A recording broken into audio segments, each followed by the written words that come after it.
paz do Senhor Jesus, meu irmão, minha irmã, que está nos acompanhando nesse momento, para juntos aprendermos um pouquinho mais da palavra do Senhor.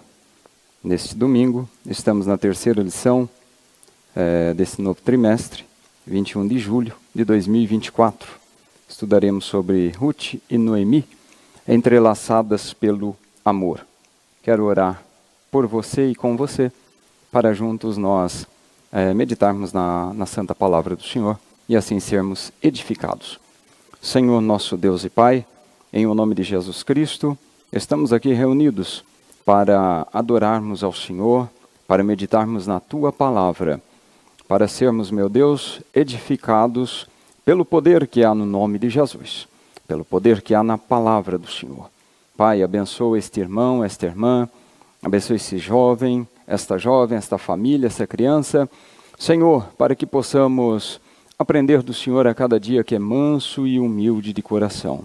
Ensina-nos a cada dia a Tua boa, agradável e perfeita vontade, para crescermos assim no Senhor e sermos bênçãos na Tua mão. Peço a bênção do Senhor para esta casa, para esta família, para todos nós, Pai. Oramos e Te damos graças em o nome de Jesus. Amém. Muito bem, o texto deste domingo, deste estudo, nos retrata algumas palavras de destaque, né?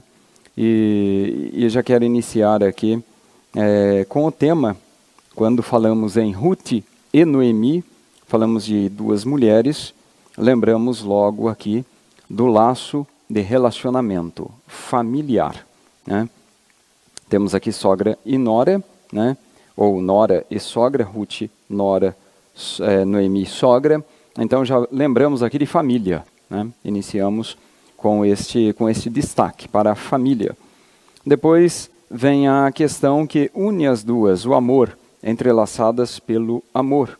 Então a palavra amor demonstra aqui para nós o grande objetivo do nosso estudo, né, deste domingo. E também, entre família e amor, temos aqui um item muito importante, né, que é tomada de decisão.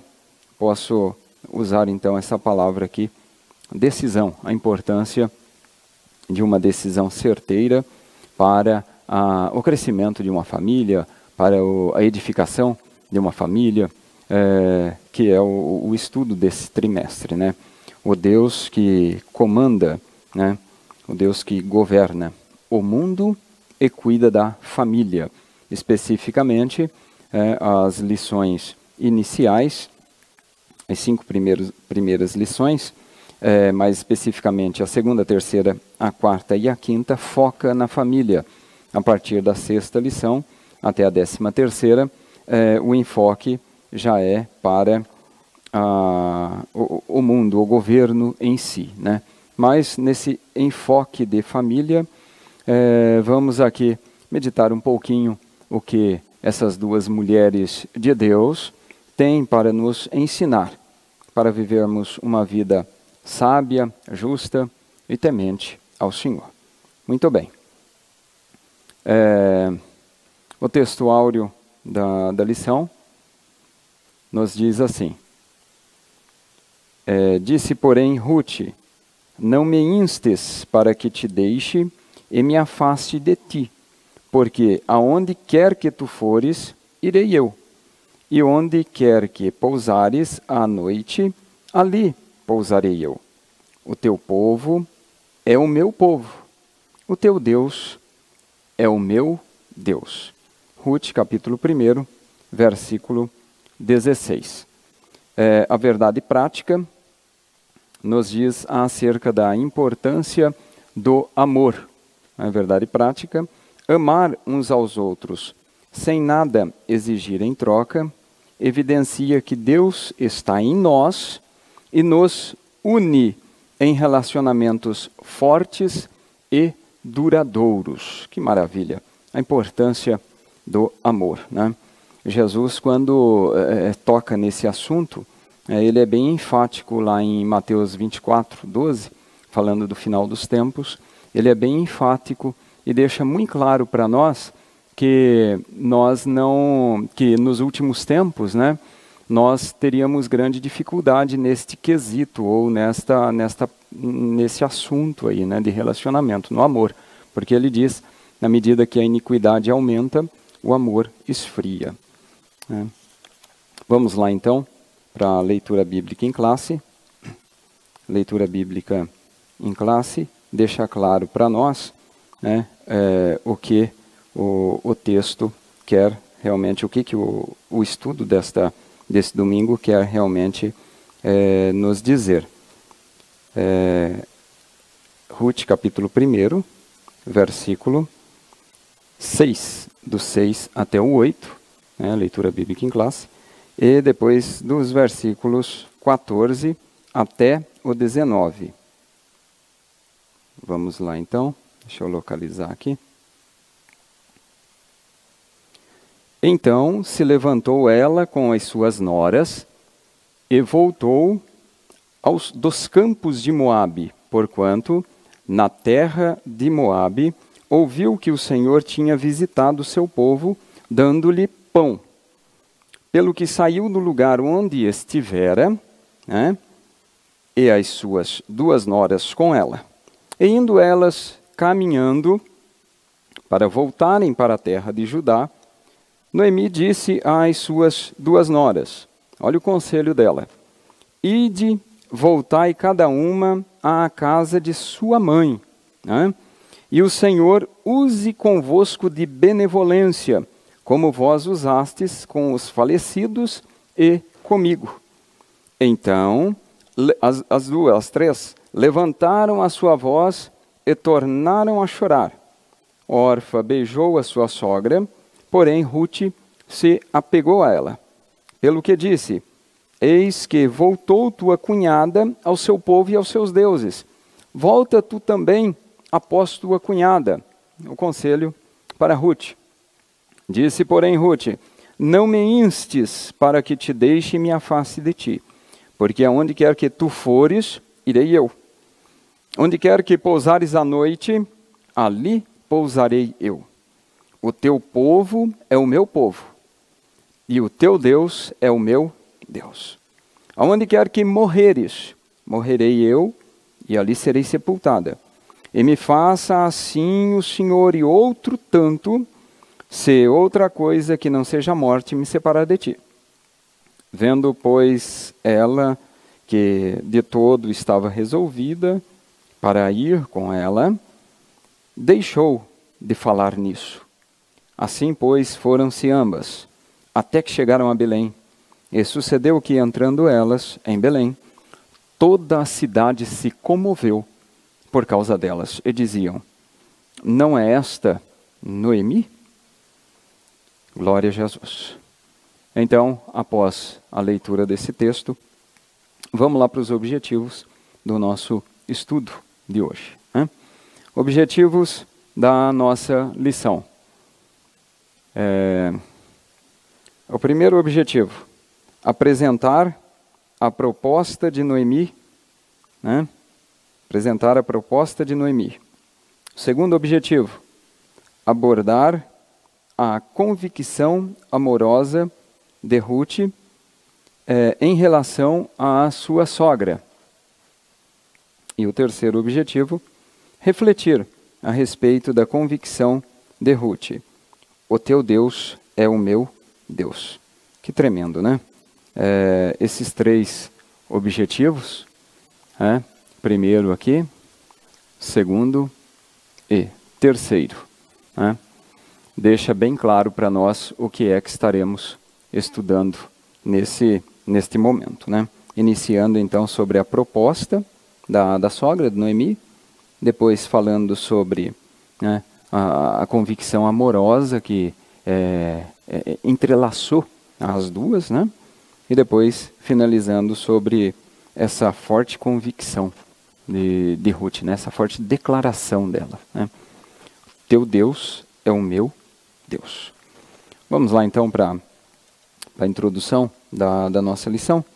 A introdução fala que hoje estudaremos aqui, né, o relacionamento entre essas duas mulheres, Noemi e Ruth, que foi realmente unido por um amor profundo e uma intensa mutualidade, né? O caráter voluntário da doação pessoal de sogra e nora é um extraordinário exemplo de abnegação. Um exemplo tremendo de abnegação e de amizade sincera, né? Esse amor profundo e mútuo que uniu ambas deve de fato nos unir de forma fraternal aqui, né? Quando falamos de amor entre nós, trazemos logo de imediato o amor fraternal, né? Que é aquele amor que não pede nada em troca, né? Aquele amor puro, sincero, verdadeiro, e também nos leva ao amor ágape, né? Que é o amor incondicional, o amor de Deus realmente, né? Deus amou o mundo de tal maneira, né? Conforme nos diz a palavra do Senhor, no Evangelho de João 3,16, que deu seu Filho unigênito, para que todo aquele que nele crê não pereça, mas tenha a vida eterna. Que amor fiel, que amor incondicional, que amor puro, esse amor ágape, esse amor de Deus para conosco, e deve ser também o nosso para com Deus, né? Um amor sem fingimento, um amor sem hipocrisia, um amor sem interesse, um amor de relacionamento profundo, que nos faz aproximar cada dia mais do Senhor, até chegarmos àquele grande dia onde estaremos lá com o Senhor. Então, a palavra-chave do nosso estudo é, de fato, amor, né? E não é tão simples, não é tão fácil estudar sobre amor em dias que, depois de 2 milênios da passagem de Jesus por aqui, pregando amor, ensinando amor, discorrendo sobre amor, vivendo o amor, né? Contagiando as pessoas com amor, né? Contagiando no sentido de agregando realmente as pessoas, unindo as pessoas pelo amor. Nós ainda 2 milênios depois vemos tanta dificuldade nesse quesito, né? E vemos ainda se cumprindo a própria palavra de Jesus, né? Acerca do final dos tempos, que já mencionei logo no início, né? E repito aqui o que nos consta, ou o que Jesus nos deixa registrado lá em Mateus 24:12, verso 12, e por se multiplicar a iniquidade, o pecado, né? O amor de muitos se esfriará, né? Então é de fato o que temos visto, percebido, o mundo em si, a sociedade em si, as famílias em si, né? Cresce o pecado, cresce a iniquidade e o amor esfria, né? Então é difícil o tema, mas é de suma importância estudar sobre ele, não só estudar, colocá-lo em prática também, praticar, né? Vamos lá então.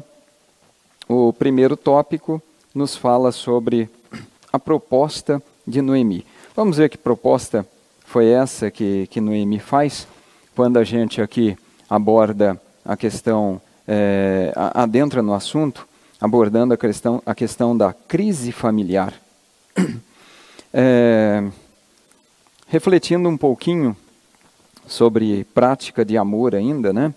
E sobre convicção de fé, o comentarista nos dá aqui um embase, uma palavra, que essas são 2 lições, são 2 palavrinhas, né? Fé e amor, que quando a gente olha para o apóstolo Paulo fazendo menção, ele até fala acerca da fé, da esperança e do amor, e ele diz que dessas 3, apenas uma subsistirá na eternidade, né?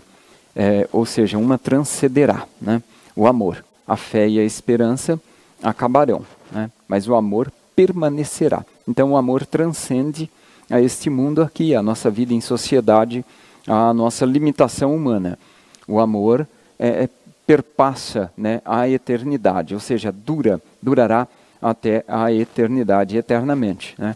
Porque a fé e a esperança, quando chegarmos realmente lá no céu, quando estivermos realmente com o Senhor, não haverá mais necessidade de fé, né?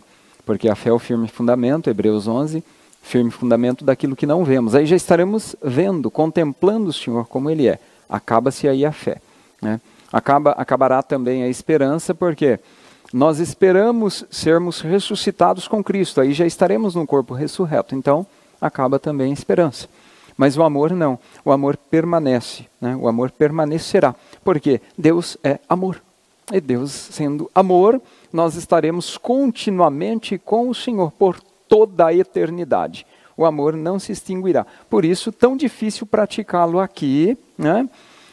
Em nossa vivência diária, considerando que estamos aqui na Terra, que somos imperfeitos, que estamos caminhando para a perfeição, mas tão necessário, porque Deus é amor. Jesus veio como a maior forma de expressão do pensamento de Deus, né? Quando Jesus se humaniza, quando Deus se humaniza através de Jesus, né? E aí essa transmissão de amor, Deus amou o mundo de tal maneira, não dá para explicar, que dá o seu Filho único, para que todo aquele que nele crê não pereça, mas tenha vida eterna, viva para sempre no amor. Então é difícil, é difícil. Mas Jesus não falou que seria fácil. Jesus disse que no mundo teríamos aflição, mas era para termos bom ânimo, porque ele venceu o mundo. A palavra também, Jesus também fala, porfiai por entrar pela porta estreita, porque a porta é estreita, o caminho é apertado e é difícil de caminhar por ele, e largo e espaçoso é o caminho que leva à perdição, mas o que leva à redenção, o que leva ao céu, realmente é estreito, é difícil de caminhar. Mas Jesus faz uma promessa gloriosa. Estarei com vocês todos os dias até a consumação dos séculos. Olha que maravilha. Nós tendo a presença deste amor de Deus em nossa vida, tendo Jesus, tendo o Espírito Santo, hoje aqui agindo de forma sobrenatural no meio da igreja, né? Na nossa vida, no nosso pequeno templo aqui, que é o nosso corpo, nós vamos vencendo. E o Senhor disse que não nos deixaria órfãos, e eu posso testemunhar claramente, o Senhor não nos tem deixado órfãos, Ele está conosco, Deus de Jacó é o nosso refúgio. Glória ao nome do Senhor Jesus. Muito bem, falando então sobre a crise na família, vemos aqui os destaques que o comentarista da lição nos dá, né, de forma muito sábia. O pastor Silas Queiroz, ele traça aqui para nós algumas circunstâncias da vida de Noemi, né? E nós, com base nessas circunstâncias, nós vamos ver e entender qual realmente é o valor e o significado dos atos, da vivência deles, do que eles praticaram, do que eles viveram, para tomarmos como exemplo, como referência para a nossa vida, né? Principal provedor da casa, Elimeleque, né? E Elimeleque, no hebraico, ele era judeu, uma família judia, né? Uma família que morava ali na cidade de Belém, né? A cidade tinha até, era chamada também de Belém Efrata, né? Quando Isaías profetiza, e tu, Belém Efrata, posto que a menor, né, das cidades, então Belém Efrata, eles aqui como efrateus, né? Ou ainda como belemitas, né? Tinha o seu nome aqui no hebraico, Elimeleque, com o significado de meu Deus é rei. Então está ali o casal, Elimeleque, meu Deus é rei, está ali Noemi, que significa agradável, né? É interessante dar o destaque para o significado dos nomes, porque na época, principalmente aqui nesse período, lá na antiguidade, dava-se muito o nome aos filhos, né? Com base no que eles estavam realmente vivendo ali naquele momento, né? E então a escolha do nome tinha uma significação muito forte, né? Os pais de Elimeleque, quando ele nasce, colocam esse nome, Elimeleque, que significa meu Deus é rei. Aí vem também os pais de Noemi e colocam, a criancinha nasceu ali, Noemi, agradável, né? Então, meu Deus é rei e a agradável se unem para constituir uma família, né? E desse relacionamento, desse casamento, nascem 2 filhos, Malom e Quilion. Malom significa doença e Quilion, definhamento, né? Então, dá-nos a entender, até alguns estudiosos do assunto, deixam assim, de forma é clara para nós, que parece, né, fica assim bem evidente, né, que ambos os filhos já tinham ali algum problema de saúde desde o nascimento, né? Porque para um se chamar Malom, que significa doença, e outro Quilion, definhamento, então nos leva a entender que o significado do nome deles, de fato, fazia transparecer ali algo que eles estavam vivendo, né? Então tem esses dois filhos, e depois esses dois filhos, ao irem para as terras, né, ou saírem, no caso, das terras de Belém, né, mudarem ali de cidade, irem realmente para Moabe, se casam, né, e eles se casam aqui com moabitas, com jovens moabitas. Malom, que era o mais velho, que significava doença, casa-se com Ruth, né, Ruth tem o seu nome, o significado do seu nome como amizade, né? Então, até pelo nome, Ruth já era uma amiga, uma pessoa de fácil relacionamento, né? E a outra, né, que casou-se daí com o mais jovem, casou com Quilion, que significava definhamento, Orfa, né, que significa pescoço, no sentido de firmeza, pescoço duro, firmeza, tá? Então, com esses significados de nomes aqui, nós vemos que viveram, né, ali naquela cidade por mais ou menos 10 anos, né, e nesse curto período, uma década, né, aproximadamente 10 anos, acontece o infortúnio, né, acontece aquela situação bastante desagradável ou aquela tragédia na família. Coisa que é agradável, ou seja, que Noemi não esperava, né? Eles não esperavam. A história não fala para nós quanto tempo Elimeleque viveu ali em Moabe, né? Mas nesse espaço aí de 10 anos, de uma década, Elimeleque vem a óbito, né? É enterrado ali mesmo nas terras de Moabe, né? Podemos entender, deduzir claramente assim. E os filhos casam, mas logo na sequência falece tanto Malom quanto Quilion, né? E aí uma família que chega numa cidade, numa terra que não era a sua de origem, né? Uma cidade com costumes diferentes, inclusive numa região que não se adorava ao Deus de Israel, né? Vemos que o fato que levou Elimeleque e Noemi tomarem a decisão de se mudarem para Moabe é que chegou fome na terra de Belém, né? Deus estava realmente julgando o povo, né? Os israelitas estavam ali naquele momento de desvio da presença do Senhor. Eles haviam deixado o Senhor, estavam vivendo naquela fase dos juízes, em que a nação oscilava muito, ora estavam ali fervorosos buscando a Deus, ora estavam lá degradados, numa situação de pecado, decadentes, fazendo tudo que desagradava a Deus, né?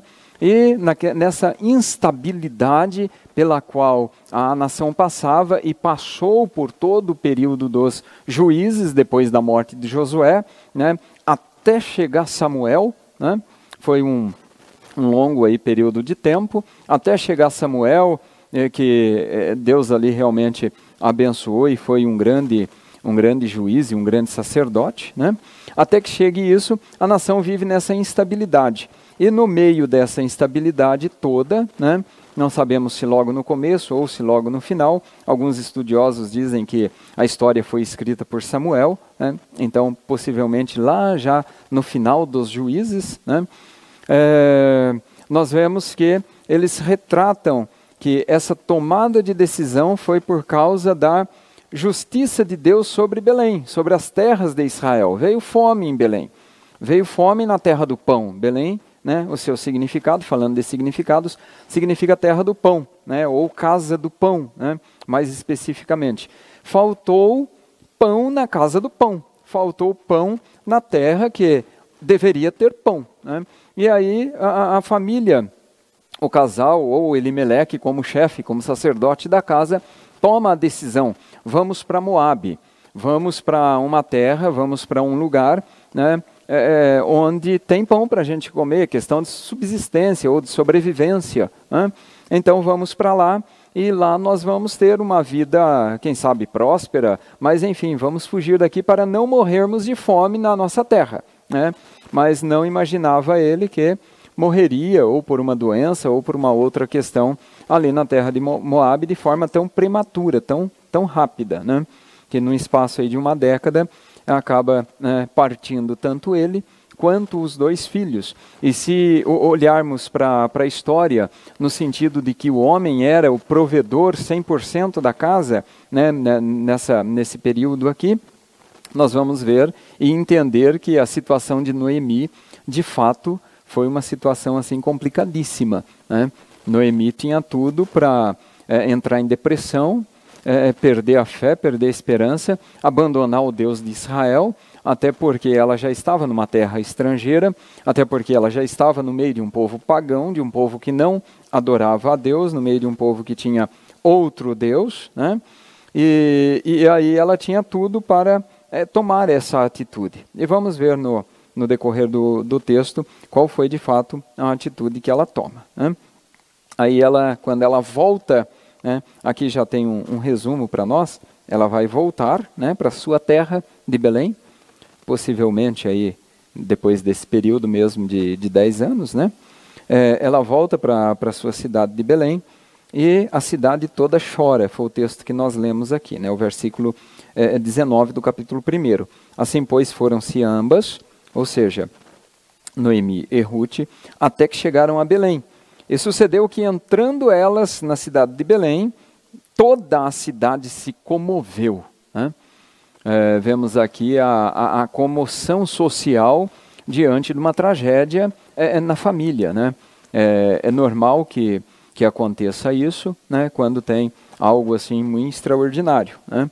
Então toda a cidade se comoveu e diziam, olha o que as pessoas diziam: não é esta Noemi? Aí a resposta dela, né, ela disse assim: eu prefiro ser chamada de Mara a partir de agora, né? Não quero mais ser chamada de mulher agradável, né?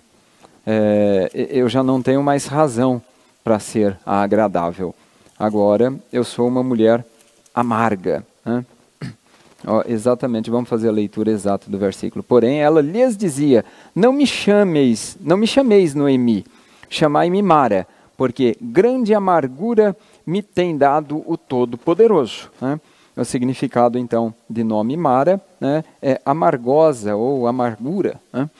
Próximo tópico, então, nos fala sobre como tirar força da fraqueza, como ser resiliente, né? Falando aí em termos mais utilizados hoje, né? Tirando força da fraqueza, como dar a volta por cima, como ser resiliente, dar a volta por cima de toda essa situação e vencer essa situação tão difícil. Todos nós estamos sujeitos aos dias maus, né? Salomão mesmo, quando escreve Eclesiastes, ele fala sobre isso, né? Todos nós estamos sujeitos a passar os dias maus nesta vida, né? Ninguém tá de fato escape, né? Ele diz assim, ó, no dia, aqui está a versão da NAA, no dia da prosperidade, seja feliz. Mas no dia da adversidade, ou no dia mau, né, considere que Deus faz tanto o dia da prosperidade quanto o dia mau. Deus faz ambos, né? Deus faz tanto o dia da prosperidade quanto o dia da adversidade. E por quê? Para que o ser humano não descubra nada do que há de vir depois dele. Nós mesmos, por nós mesmos, não temos capacidade de saber o que vai nos suceder amanhã, a não ser que o Senhor revele, né? A não ser que o Senhor fale, né? Mas nós, por nós mesmos, não sabemos, né? Aqueles que tentam saber fazem premonições, né? Trazem aí essas questões aí que pode ser que ocorra, pode ser que não. A diferença é como cada um vai se comportar no meio da tempestade que a vida lhe apresentar, né? Temos também aqui uma palavra escrita por Paulo à igreja de Éfeso, no capítulo 6, versículo 13, quando ele diz: por isso, peguem toda a armadura de Deus para que possam resistir no dia mau, e depois de terem feito tudo, ou vencido tudo, permaneçam firmes, ou permaneçam inabaláveis. Glória a Jesus. Então, peguem toda a armadura de Deus, né? Se vistam e se revistam desta armadura de Deus para vocês vencerem os dias maus. Aí sim nós vamos tirar força da fraqueza, né? A diferença é o comportamento de cada um diante dessas dificuldades. Noemi não esconde seus sentimentos, não, de forma alguma, né? Mas também não explora os seus sentimentos com autopiedade, autocomiseração, né? Ela não fica, eu sou uma coitada, olha o que aconteceu comigo. Não, Noemi não toma essa atitude, não. Quando ela soube que Deus estava abençoando a cidade dela, a cidade de Belém, qual foi a atitude dela? Se levantou, estava ali prostrada, estava ali diante de uma situação muito difícil, acaba de perder o segundo filho, acaba de perder a provisão do lar, né? Está ela agora com 2 noras, uma família que era composta de 6 pessoas, está agora pela metade, resumida em 3 pessoas. Noemi e 2 noras, 2 jovens noras, né? Aí ela toma uma atitude. Noemi se levanta, né, para voltar para a sua terra, para a cidade de Belém.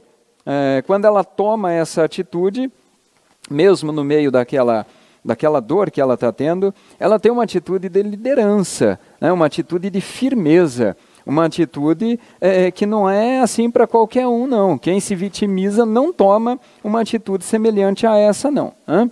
Aí ela toma essa atitude de liderança, mesmo no meio da tristeza, mesmo no meio da dor, mesmo no meio de toda aquela dificuldade que ela está tendo, né? Pela perda do marido, pela perda dos filhos, e diz, eu vou voltar para a cidade de Belém. E as noras tomam também, né, debaixo da autoridade dela, nós vamos voltar também com a nossa sogra, né? Estaremos voltando aqui com ela para nós também ajudá-la, sermos bem-aventuradas, enfim, vamos aí fazer esta caminhada junto com a sogra, né? E aí, a distância não era tão pequena, era uma distância razoável, 120 quilômetros mais ou menos, de 120 a 150 quilômetros mais ou menos de distância. Noemi, já bastante idosa, né, ela tira força da fraqueza para subir montanhas, descer montanhas, em tempos tão remotos, né, tão antigos, tão difíceis, fazendo uma caminhada, possivelmente, né, o meio de transporte da época não era assim tão acessível, e imagino ela que sem recurso financeiro algum, o que me sobra é realmente caminhar, andar a pé por esse trajeto até chegar à cidade de Belém, né? E aí elas começam a caminhada dos campos de Moabe, né? Se ela tivesse aí se entregado realmente aos seus sentimentos, jamais ela teria tomado uma decisão assim tão desafiadora, né? Não sabendo o que estava pela frente, o que viria pela frente, como seria essa caminhada, né? E como seria recebida lá em Belém, né? É por isso que os problemas da vida não podem nos paralisar ainda hoje. O exemplo de Noemi, esse exemplo, essa atitude de Noemi, nos faz também sermos resilientes hoje. Se olharmos para a vida dela com profundidade, se olharmos para o exemplo dela como alguém que quer tirar um exemplo de fé, de convicção, de firmeza, né, nós vamos realmente tirar uma lição aqui, extrair uma lição importantíssima para nós, né? Porque ela, no meio de toda aquela situação, ela vive Provérbios 24:10. Se você se mostra fraco no dia da angústia, é porque você tem muito pouca força, é porque sua força é muito pequena. Então, se mostre forte no dia da angústia, porque maior é aquele que está conosco do que aquele que é contra nós. Glória a Jesus.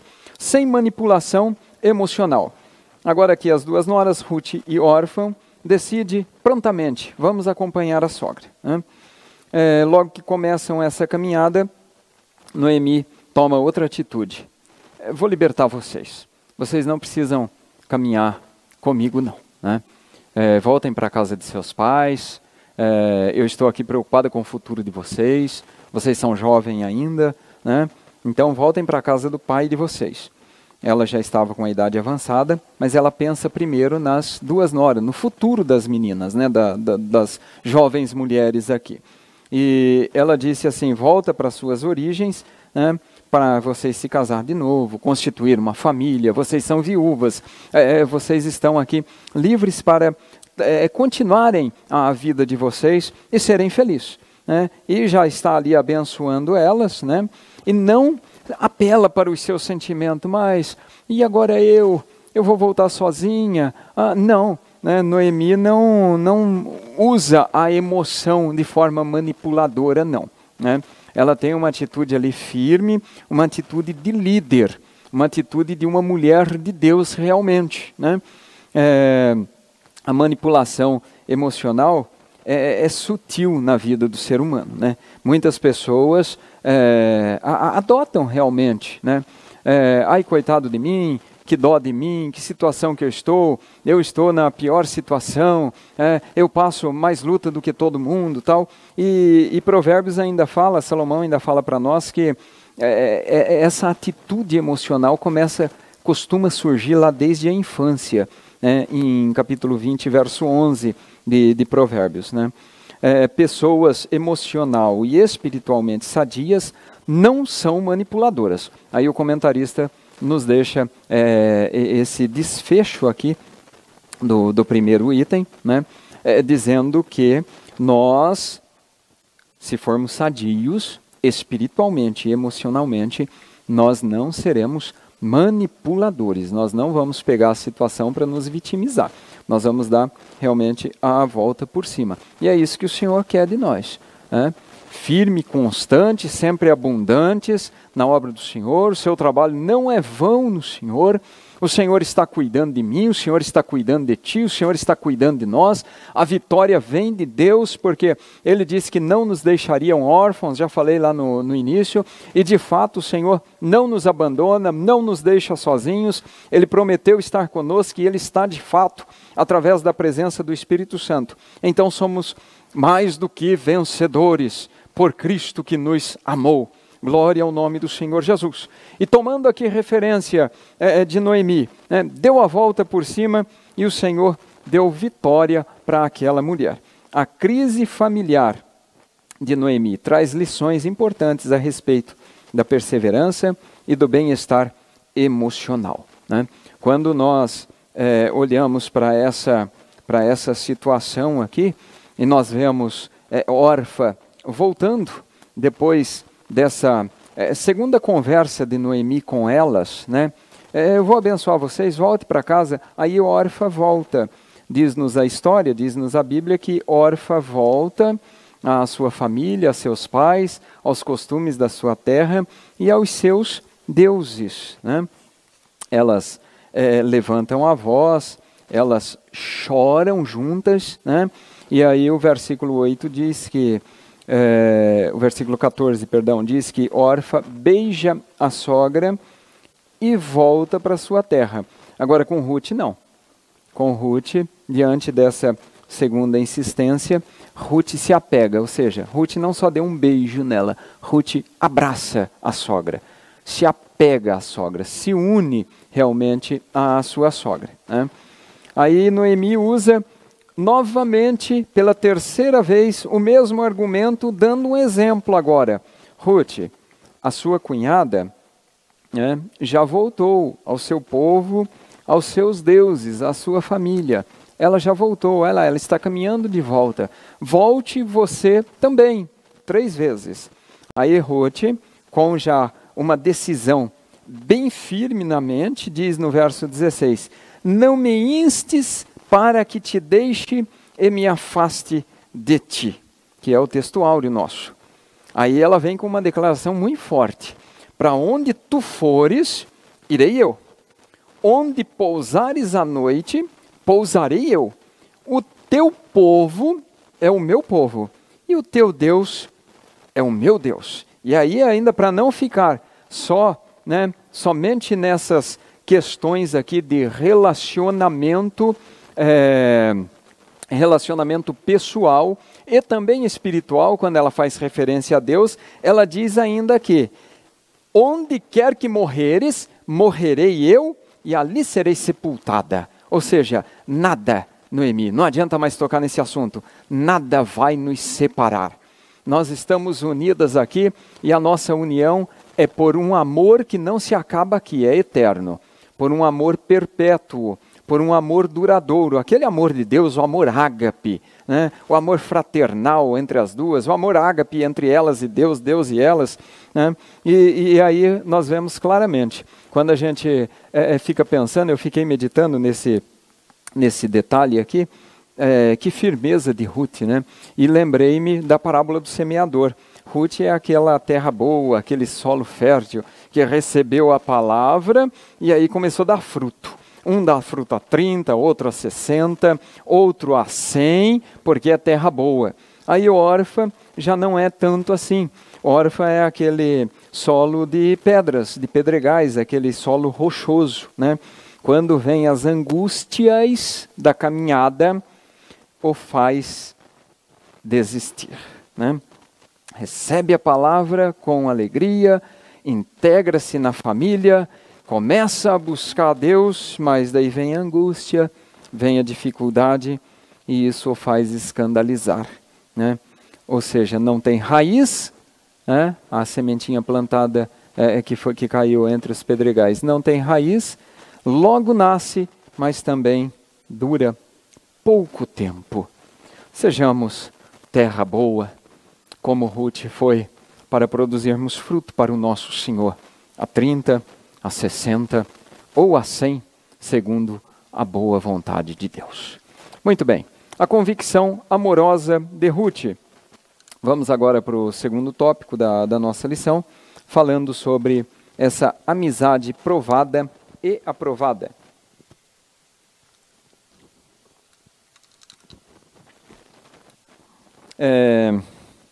Orfa também amava Noemi, mas esse amor não era tão forte quanto o amor de Ruth, né? Ao insistir aqui pela segunda vez, né, para voltar para a casa do pai, Ruth se apega a Noemi. Ao insistir pela terceira vez, Ruth fala, não toca mais nesse assunto comigo, né? Glória a Jesus. Uma amizade provada e aprovada. Orfa se convenceu que o melhor para ela era realmente chorar, beijar e voltar. Mas Ruth não, se apega, né? Noemi extraiu, depois dessa forte declaração de Ruth, Noemi extraiu dela, né, o que havia lá no mais íntimo de Ruth, né? E o que havia no mais íntimo de Ruth? Uma convicção amorosa muito forte pela sogra, né, por Noemi. Além de uma declaração de fé em Deus realmente, né? Ela faz duas declarações muito profundas. Uma declaração de amor, né, muito grande, priorizando a importância da família, e outra declaração de fé, priorizando a intimidade com os céus, com Deus, né, que está daí muito acima da nossa dimensão humana aqui, né? Ela falou de algo assim muito profundo, né? As verdadeiras amizades resistem às mais intensas provações desta vida, né? Aqui o comentarista ainda nos diz, no livro de apoio, ele dá um exemplo tremendo acerca de fé. Quando ele fala de fé, quando o texto aqui nos fala de fé, né, ou quando a história nos fala de fé, nós vemos, não tem como escapar do pai da fé, né, o amigo de Deus, Abraão. Lá em Tiago 2,23, São Tiago deixa bem claro essa questão do grande amor de Abraão por Deus e da grande fé dele, né? Deus extraiu de Abraão algo intenso e algo puro, né? Quando é isso demonstrado através da extraordinária oferta de Isaac, o filho único e amado de Abraão, né? Aí o anjo do Senhor mesmo fala para Abraão, né? Agora sei que temes a Deus e não negaste o teu único filho. Gênesis 22, 12. Né? Deus quer também que nós tenhamos um relacionamento sincero com Ele. Um relacionamento profundo. Um relacionamento íntimo. Pautados numa entrega total. Não numa entrega parcial, mas numa entrega total de coração a Deus. Né? As provações que nos advêm, as lutas que vêm para nós hoje, servem para Deus extrair o que há de fato mais profundo em nosso coração, né? E aí nós provamos para Deus que realmente amamos a Deus. Está difícil, irmã Elianai. A luta está difícil, a provação está grande, mas o Senhor disse, estarei convosco todos os dias. Não é no momento da adversidade que Ele vai nos deixar, não. O Senhor está conosco, glória a Jesus. E aí, neste momento, nós provamos que, de fato, temos uma entrega total ao Senhor, que confiamos realmente no Senhor, que queremos realmente o Senhor como Deus, como Senhor da nossa vida, né?